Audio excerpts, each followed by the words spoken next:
Aujourd'hui, il y a toute forme de coach, les coachs spirituels, des motivateurs, les gens qui sont là juste pour relever notre haute estime, nous encourager, nous fortifier. Il y a toutes sortes de programmes que les gens mettent en place pour pouvoir nous coacher, pour pouvoir relever le moral, pour pouvoir nous encourager, des paroles motivateurs. Je ne sais pas si c'est correct. En fait, il y en a beaucoup. Et cette tendance, petit à petit, on commence à le voir dans certaines communautés. Des paroles, des prédications de motivation, de relever l'estime, des prédications d'encouragement, parce que c'est de ça que les gens ont besoin, d'être très doux, tendre avec les gens. Souvent, les êtres humains, je demande, nous réfléchissons comment. La Bible, Dieu nous l'a donnée. La Bible doit être lue dans sa totalité. Et les enseignements doivent être donnés, les enseignements basant sur la Bible dans sa totalité. Qui tu es? Tu es un coach spirituel ou tu es un prédicateur de l'évangile? Ces choses en train de continuer, il y a certains thèmes, certains topics qu'on n'entend plus dans certaines communautés. Les prédications sur l'enfer, sur les péchés, sur le retour de Jésus, sur une vie de sanctification et de sainteté, sur une vie de méditation de la parole de Dieu, comment passer le temps toute seule avec Dieu, comment grandir spirituellement, les disciples-là. Jésus en partant, la seule mission qu'il nous a donnée, c'est d'aller du fait de toutes les nations des disciples. Nous prenons la prédication, nous les transformons pour pouvoir faire quoi? Calmer la conscience. Et ces choses en train de grandir petit à petit dans certaines communautés. Quelle est la raison qui pousse à certains parmi nous à se transformer aux coachs spirituels, les motivateurs? Il y a 3 raisons. Je ne crois pas qu'il y a une autre. Je vais donner, peut-être s'il y a une autre, vous allez m'aider. Première raison, c'est d'être accepté. Parce que nous vivons dans un monde où personne va être bousculé. Dès que tu bouscules la conscience des gens, parce que les êtres humains ont choisi un style de vie qu'ils sont en train de vivre, dès que tu bouscules leur conscience, leur choix de vie, tu ne seras pas accepté. C'est pour cela que certains prédicateurs de l'évangile se transforment en coach pour motiver, encourager. Deuxième raison, pour ne pas perdre des fidèles. Parce qu'il y a certaines choses que tu vas commencer à prêcher, tu n'auras pas de fidèles. Ça, c'est notre raison. Troisième raison, pour les bien-être matériels et financiers. De toutes les façons, c'est eux qui me nourrissent, qui me donnent tout. Dans cette communauté, il faut que je prêche qu'est-ce qu'il veut. Qu'est-ce que la Bible nous dit par rapport à ça? Dans le livre de 2 Timothée 4, versets 1 à 5, ce passage est très très fort. Je vais t'encourager tant qu'enfant de Dieu, serviteur de Dieu dans les ministères. Dieu ne t'a pas appelé pour être coach spirituel. Dieu t'a appelé pour être son serviteur, pour prêcher l'évangile, Christ crucifié.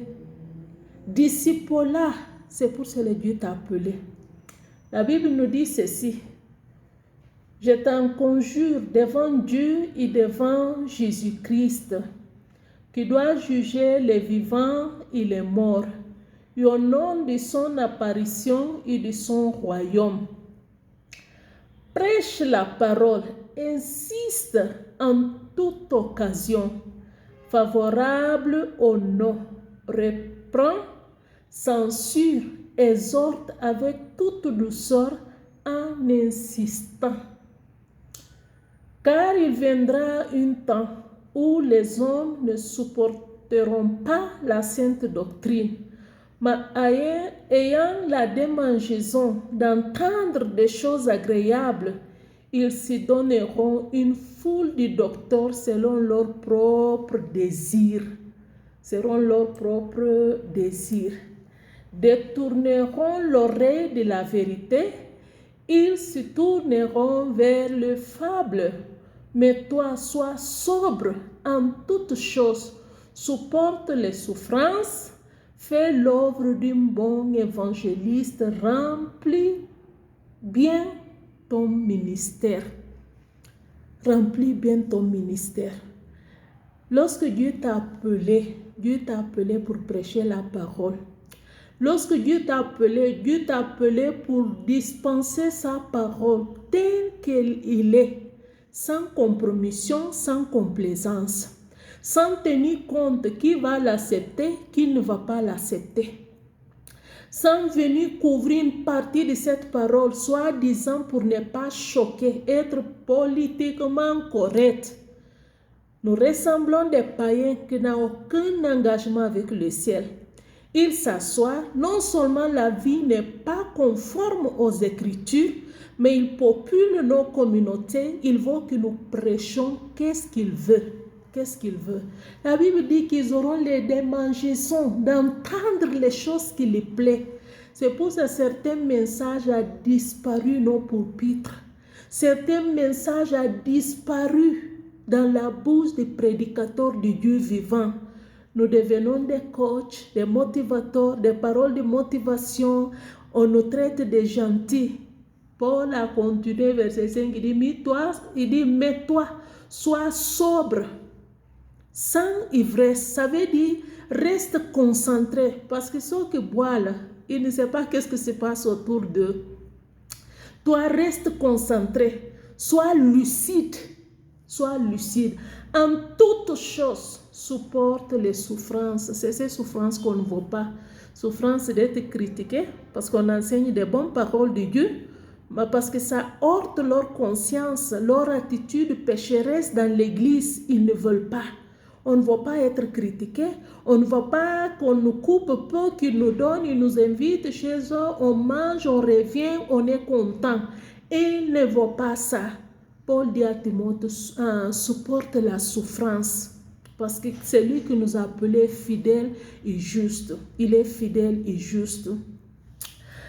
Ces genre de choses qu'on est en train de voir qui fait que certains ont détourné l'évangile de Christ, détourner la mission et l'appel de Dieu, ils deviennent des motivateurs. Matthieu 7, 13 nous dit, entrez par la porte étroite, car large est la porte, spacieux est le chemin qui mène à la perdition, et il y a beaucoup qui entrera par là. Le chemin est grand. Ce n'est pas tout le monde qui vont rentrer. Alors ne sois pas trop ivre spirituellement. Sois sobre. Ce n'est pas toutes ces populations qui ont populé ta communauté. Tu crois qu'ils sont nés de nouveau, ils vont partir au ciel, trompettes vont sonner, ils vont partir. Vous êtes milliards, vous êtes ceci. Sois sobre. Le chemin est caché, elle est très réduite. La Bible dit très peu vont rentrer. Alors ne sois pas trop ivre spirituellement pour ne pas prêcher la parole de Dieu, parce que tu vas rendre compte à Dieu. Dans le livre de Luc 12, 32, la Bible nous dit, ne crains point petit troupeau, Dieu a appelé son église de petit. L'église de Christ n'est pas grande. Ne vois pas tous ces foules qui se réclament de Jésus, sauter, descendre, faire des manœuvres. Ce n'est pas tout le monde qui appartient à Dieu. Ce n'est pas tout le monde. C'est pour ça que la Bible insiste que nous soyons sobres. Tant que serviteur de Dieu, tant que responsable, il y a des choses que je ne dois pas donner à ça. Je dois concentrer dans les Écritures. Je dois concentrer dans les ministères que Dieu nous donne. Mais certains, pour leur propre ventre, intérêt personnel, ont changé l'évangile de Christ en train de prêcher, devenir coach, motivateur. Laisse ça avec les influenceurs. Toi, tu es serviteur de Dieu, prêche la parole. Parce que c'est cette parole. Lorsque nous connaissons cette vérité, il n'y a que la vérité qui va nous libérer. Les mêmes gens que tu es en train de pomponner spirituellement dans ta communauté, chercher à accommoder, malgré qu'ils vivent dans le désordre, tu sais. Lorsque trompette va sonner, que tu ne montes pas avec eux, c'est les mêmes gens que le diable va utiliser pour te torturer, pour te poser une seule question. Pasteur, évangéliste, prédicateur, pourquoi tu nous as pas enseigné la parole de Dieu, la parole génuine de Dieu, telle que la Bible l'a dit? Pourtant, c'est les mêmes gens actuellement qui est en train d'avoir ces démangeaisons de l'oreille pour entendre les bonnes choses. Tu vas réussir, tu vas prospérer, Dieu est avec toi. Il y a des prédicateurs du 1er janvier 31 décembre, c'est le même message de motivation. L'église est pleine à craquer des païens, des fornicateurs, des adultères, des hommes qui frappent leurs femmes, des femmes qui insultent leurs maris, toutes sortes de péchés et de vices. On va prendre la parole de Dieu pour calmer nos consciences. Jude était voleur, mais Jésus l'a gardé. À la fin, Jude était où? Que Dieu ait pitié de nous, qu'il nous aide. Restons dans la parole, prêchons la parole, ramenons la parole de Dieu dans nos pupitres. Vous connaîtrez la vérité et la vérité vous affranchira. Il n'y a que la vérité qui a franchi. Alors ressaisis-toi, ce n'est pas trop tard, et retourne dans la prédication de l'évangile. Et tu vas voir qu'est-ce que Dieu va faire dans ta vie et dans cette petite communauté que Dieu t'a confiée. Soyez bénis.